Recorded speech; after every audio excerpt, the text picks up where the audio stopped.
Here we see an access sling being used for a wheelchair to toilet transfer. Begin by placing the sling around the patient's back.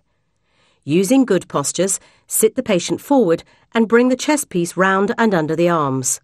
Fasten it firmly using the Velcro.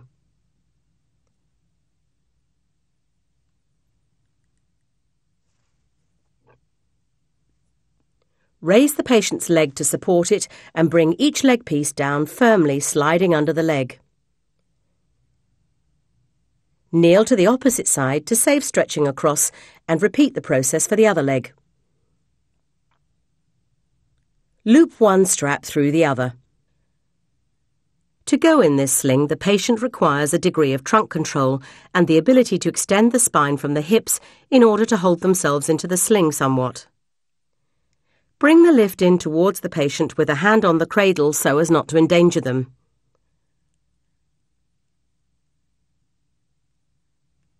Connect the main loops all the way round. This will still keep the patient in a sitting position. The access sling is a sitting-to-sitting sling only, to be used for toileting transfers. It's called access because it has the facility to remove clothing while suspended. But due to the lack of fabric in the sling, this procedure can be unsafe if used on a patient without sufficient weight-bearing ability or strength.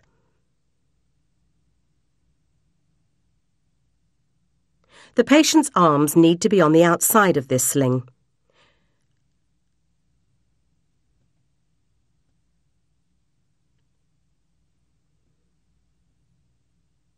Raise the patient to a comfortable height, instructing them to lean back slightly into the sling. You can see from the flat, relatively straight knee-hip angle that they are safe in this sling.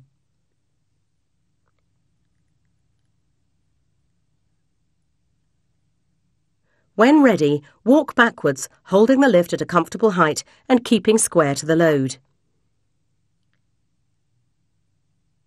Use the push pad to initiate forward movement. If there was sufficient space or the patient was in any way unpredictable, a second person would be used to help with this manoeuvre.